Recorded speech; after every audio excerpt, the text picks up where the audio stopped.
Les amis, salut à tous, très heureux de vous retrouver ici à la maison dans mon petit bureau pour ce point média. Ça fait un petit moment qu'on s'était pas retrouvés à la maison, vous le savez. On était avec les copains de Free Ligue 1 partout sur toutes les pelouses de France pour vous faire vivre le championnat de France de la Ligue 1 Uber Eats. D'ailleurs, ce samedi, rendez-vous au Vélodrome, 19h45. Rio Mavuba, Juliane Palmieri, Aurore Thibault pour le Marseille-Lille. Je vous en parlerai un petit peu plus tard. En attendant, vous verrez la presse européenne avec pour moi deux visages à la une. C'est monsieur Robert Lewandowski pour le Up avec le Barça et Cristiano Ronaldo pour le Down avec Manchester United. C'est par là qu'on va commencer avec la presse anglaise, avec un troisième visage. Bien évidemment, c'est celui de la reine Elisabeth qui s'est éteinte. Vous le savez, regardez ce visage qui est placé à la une de toute la presse anglaise. Sachez que les matchs de rugby et de football seront reportés ce week-end. Deuil national, minute de silence respectée sur les pelouses britanniques hier et notamment sur les pelouses de Ligue Europa avec Manchester United unis dans le deuil. Match face à la Real Sociedad à domicile et ça s'est doublement, entre guillemets, moins bien passé pour Manchester. Battu 1-0. Cristiano Ronaldo était titulaire. C'était le premier match titulaire également de Casemiro qui était ici. Et Manchester United, les amis, a été battu. Regardez la presse espagnole de l'autre côté. La Real Sociedad avec ses héros qui sont là. Il y avait un Français dans la bande. Monsieur Cho, Mohamed Ali Cho, 18 ans, l'ancien du SCO d'Angers qui avait été un temps visé par l'Olympique de Marseille. Vous le savez, la Real Sociedad l'avait chippé. Il est entré en jeu à la 65e à la place de David Silva.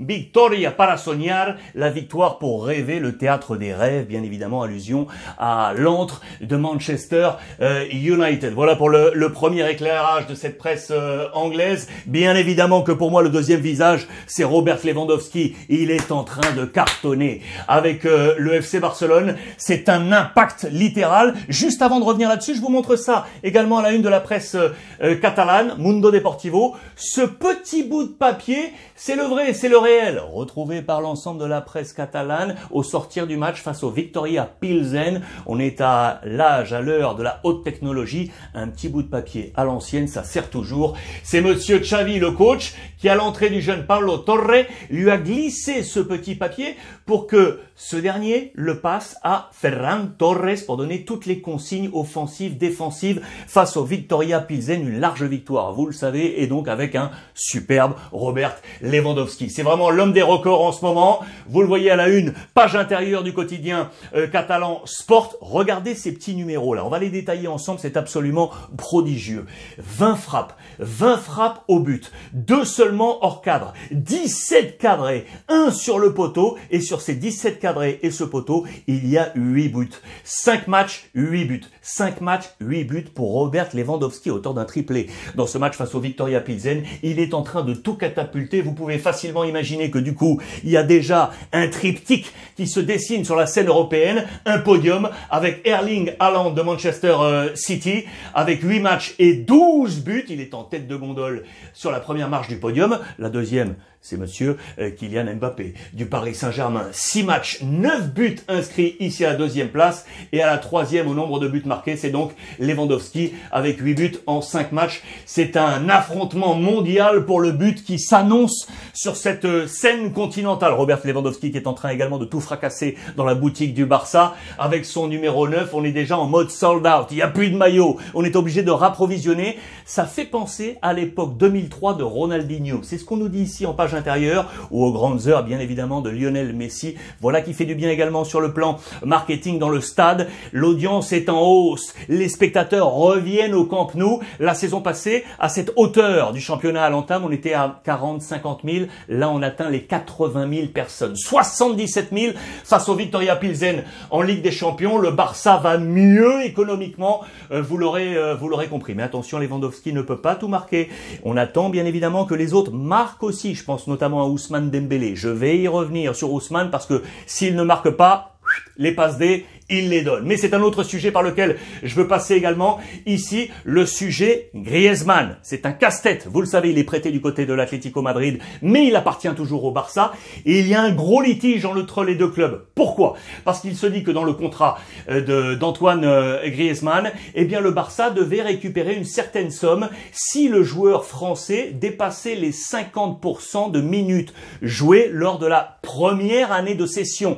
Le Barça estime que c'est le cas et donc le Barça demande 40 millions d'euros à l'Atlético Madrid. Regardez, c'est très simple, c'est également à la une d'autres quotidiens sportifs catalans. On veut ces 40 millions du côté du Barça. El Cholo Simeone de son côté avec l'Atlético, le coach de l'Atlético, fait tout son possible pour minimiser le temps de jeu d'Antoine Griezmann, le temps que cette durée de contrat s'achève et qu'on puisse le récupérer sans avoir peut-être à débourser ces 40 millions d'euros. Et on parle donc d'un pacte, entre guillemets, que les deux hommes auraient passé. Vous le savez qu'Antoine Griezmann n'est que peu titulaire en ce moment. Il entre en jeu. Pour autant, il est décisif. Il l'a été encore lors du dernier match. Donc, El Cholo va-t-il réussir à passer correctement ce pacte pour que les minutes de jeu de Antoine Griezmann soient suffisamment faibles pour ne pas franchir ce pacte avec le Barça? C'est un rififi absolument incroyable. On y reviendra très certainement dans les prochains jours. Je reviens à Ousmane Dembélé.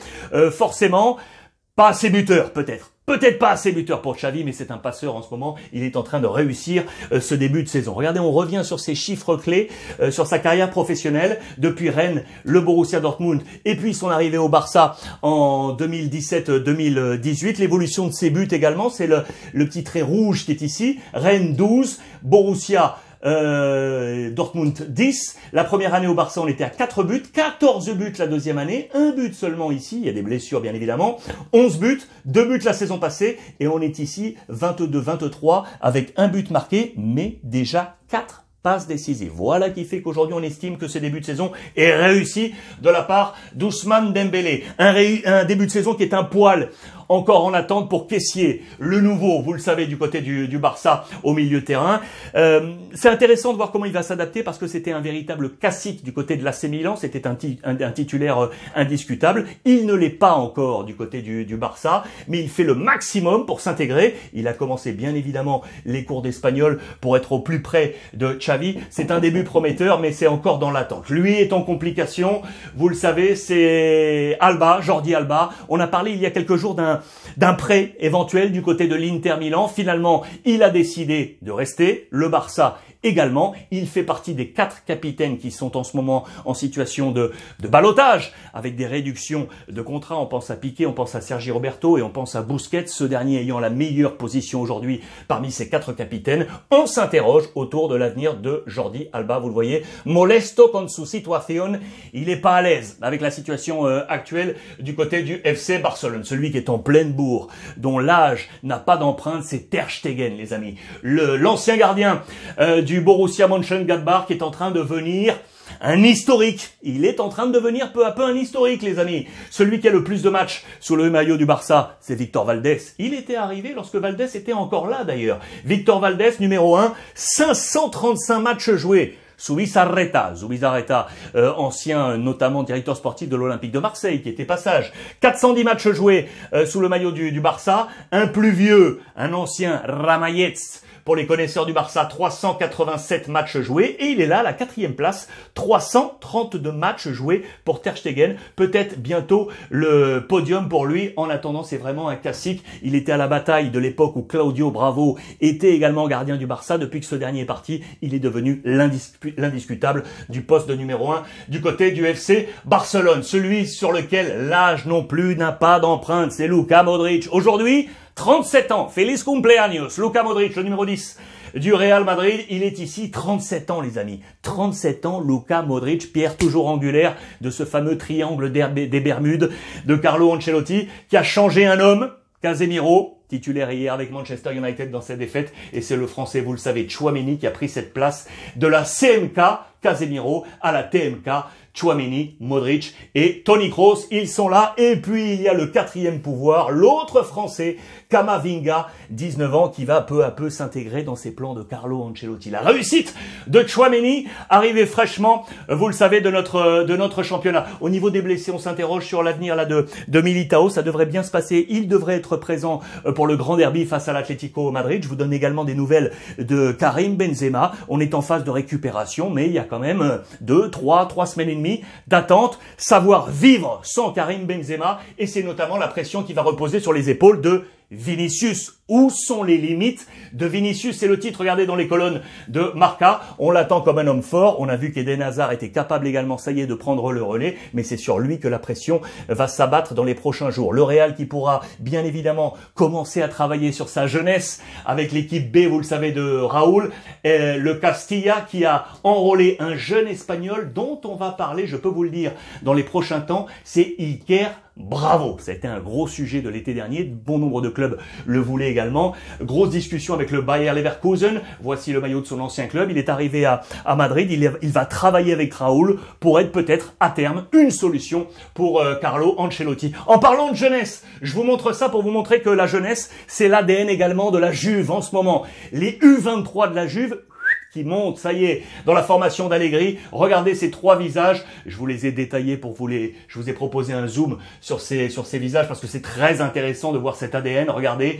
Mathias Soulé, né en Argentine. Il est là, c'est un 2003. Ou encore Fabio Miretti, né à Turin. C'est également un 2003. Nicolo Fagioli, né lui à Piacenza. C'est un 2001. Voici la jeunesse, l'ADN de la Juventus de demain avec deux hommes forts. Federico Cherubini, qui est d'ici, le directeur sportif, et l'autre c'est Maurizio Arrivabene, l'administrateur délégué de la Juve, les hommes forts autour de la présidence Agnelli. La jeunesse de la Juve. Juste en parenthèse, attention, si la Juve ça semble bien aller, ça semble sourire du côté de l'Inter, ça sent le roussi en ce moment. Gros échec en Ligue des Champions, vous le savez, à domicile face au Bayern Munich, défaite 2-0, et du coup on cherche des solutions anti-crise, et notamment avec ceux qui sont appelés à être les nouveaux patrons de l'Inter. On pense à Barella qui est ici, mais pas seulement. Ils sont quatre. Vous les voyez avec Brozovic, Barella, avec Bastoni et Dumfries. C'est sur eux que vont se placer les espoirs d'Inzaghi pour relever la tête et sortir de cette crise. Je terminerai rapidement avec également ce qui s'est passé sur la scène européenne pour les clubs français. C'est pas mal ce qu'ont fait nos clubs français avec à la une de l'équipe Nantes qui jubile, vous le voyez, Nantes qui a battu l'Olympiakos 2-1 avec des buts signés Mohamed et Guessant avec 2 passes de Ludovic Blas que Nantes a réussi à convaincre de rester, indispensable pour la formation d'Antoine Camboiré. Une très belle réussite pour le Football Club de Nantes. À noter également les victoires de Rennes et de Monaco et le match nul de l'OGC Nice. En parlant du football français, c'est là-dessus que je terminerai. Je vous rappelle donc que ce week-end, ce samedi, demain, direction le Vélodrome, regardez, avec toute l'équipe, Aurore Thibault, Juliane Palmieri, Rio Mavuba et vous le savez, on est en ouverture gratuite sur YouTube demain dès 19h45. Et vous voulez savoir, on a un invité spécial, puisque monsieur Mamadou Niang, oui, Mamadou Niang, l'ancien de l'Olympique de Marseille, sera avec nous sur ce bord de la pelouse, 19h45 en direct sur YouTube, plus vous avez intérêt à télécharger l'application Free Ligue 1, gratuite, je vous le rappelle. Tous les buts gratuitement et les résumés 15 minutes seulement après le coup de sifflet final. À demain les amis, direction Marseille. En attendant, je vous embrasse et comme tous les jours, profitez des vôtres.